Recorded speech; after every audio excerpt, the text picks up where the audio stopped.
On June 19, 1999, alone in the house he shared with his wife and son, Ronald Shanabarger allegedly wrapped plastic around Tyler's head and face and left the room.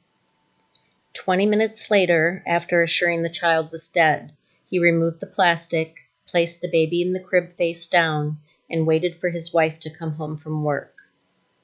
If it weren't for Shanabarger's confession after Tyler's funeral, the truth may never have been known.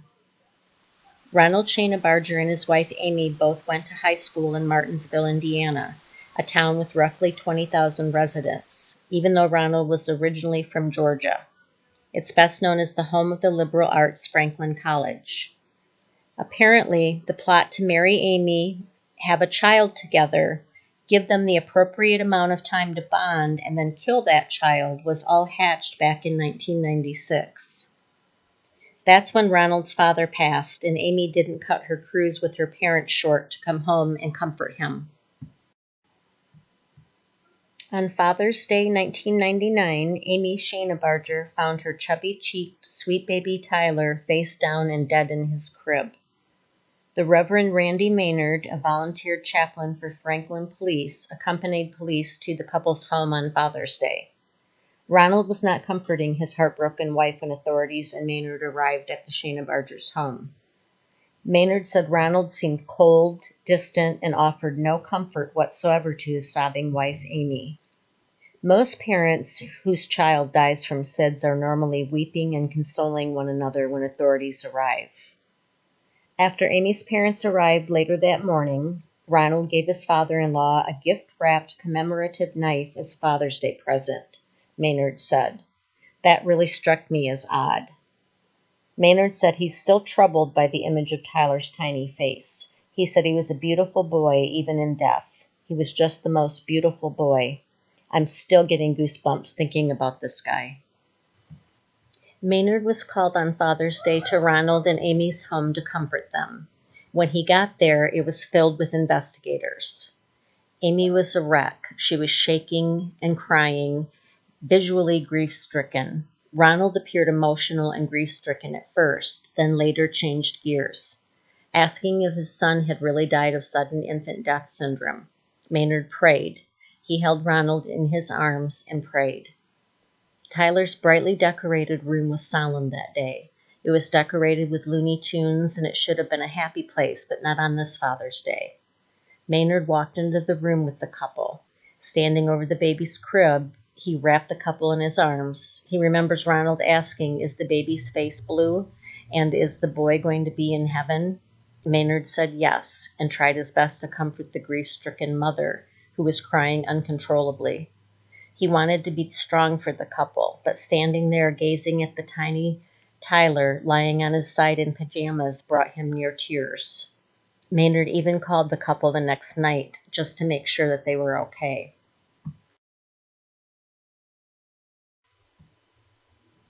Two days later, after Tyler's funeral, Maynard was rushed to the Johnson County Jail where Ronald had confessed to suffocating the child, covering the baby's face with plastic wrap in a macabre act of revenge against his wife. He found Amy there at the jail, trying to get up the nerve to tell her father, Robert Parsons, that her husband was responsible for Tyler's death. Maynard ended up calling Parsons himself. He told Robert to pull his truck over because he had something to tell him. There was no easy way to say it, so he said he just told him what happened. Maynard was just doing his job, which also included speaking with Ronald since he had requested to talk to Maynard. Maynard didn't want the guard to handcuff Ronald. He said he wasn't afraid of him. He refused to shake his hand when he went inside the jail. Maynard honestly expected Ronald to show some remorse, but he didn't. Ronald, however, acted as if the baby never even existed, and all he was concerned about was himself. He was worried about being raped in jail, whether or not he'd be alone there, and how much time he'd have to spend there. The Reverend was blown away by his cold, calloused heart. Maynard also realized that Ronald never once referred to Tyler by his name. He used words like baby, the boy, or him. Ronald said, "I've lost my house, my job, my wife, my family, and my friends." Then Maynard said, it to remind him, and you lost Tyler too. Ronald's reply was, "Oh yes, I've lost the boy too." Maynard, a man of the cloth, suddenly became human. He said he got sick. In his heart, he realized that the baby meant nothing to him. Tyler was just an instrument of his vindictiveness.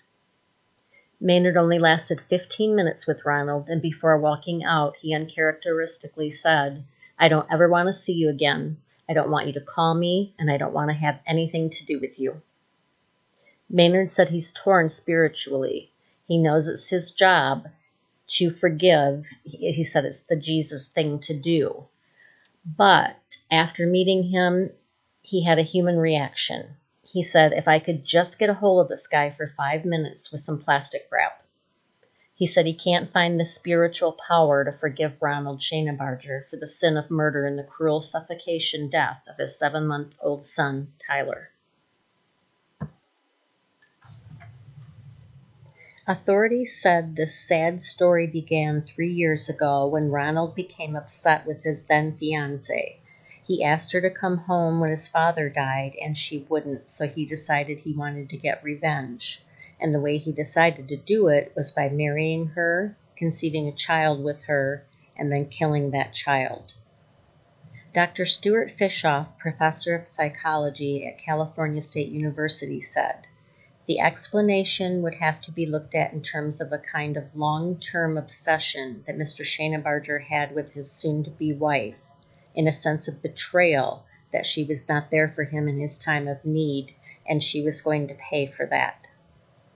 Fishoff added, "There is clearly a disconnect between him and his wife, and obviously between him and the child.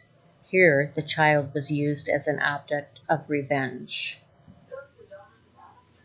It's been suggested that Ronald may have been a sociopath with secondary RAD and borderline disorder. Let's take a few minutes to talk about all three disorders independently. Let's start with RAD. RAD is a reactive attachment disorder. That is caused by a lack of attachment to the mother or to any specific caregiver when someone is in early childhood. The normal attachment develops when the parent or caregiver does the most basic types of care during infancy, like normal responses to cries or signals for food, cleaning needs, and offers basic physical affection like holding or hugging. Without this attachment, the affected person is unable to form a normal attachment, resulting in an inability for the child to form normal, loving relationships with others. Left untreated, this can lead to the adult affected with RAD becoming a narcissist or a sociopath.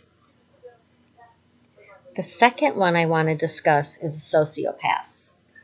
Sociopath is a term used to describe someone who has antisocial personality disorder.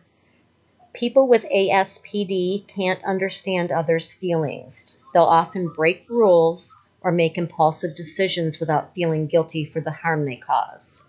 People with ASPD may also use mind games to control friends, family members, coworkers, and even strangers.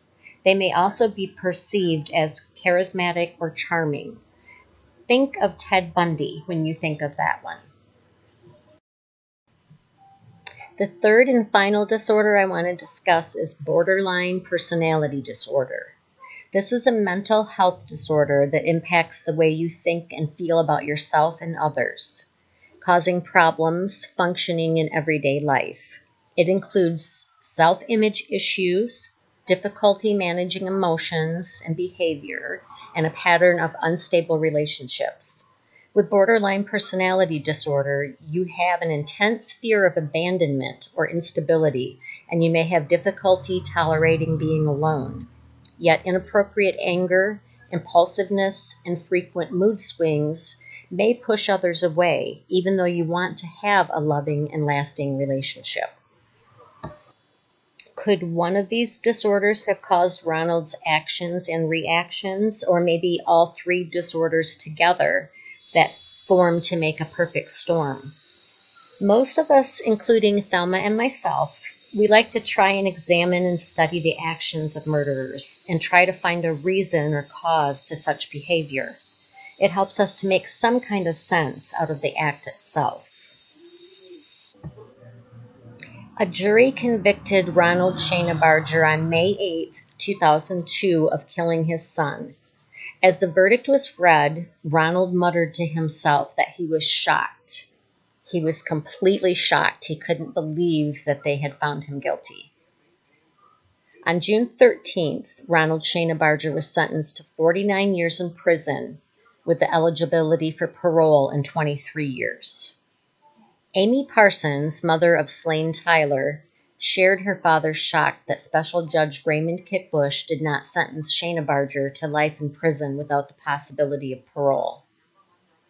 The judge said he based his decision on Shanabarger's lack of prior convictions, his diminished mental ability, and the jury's indecision. He noted that without Ronald's confessions, the prosecution might not have been able to prove its case. As time goes on and the Parsons work to get on with their lives, they hope to make a difference in laws about infant deaths.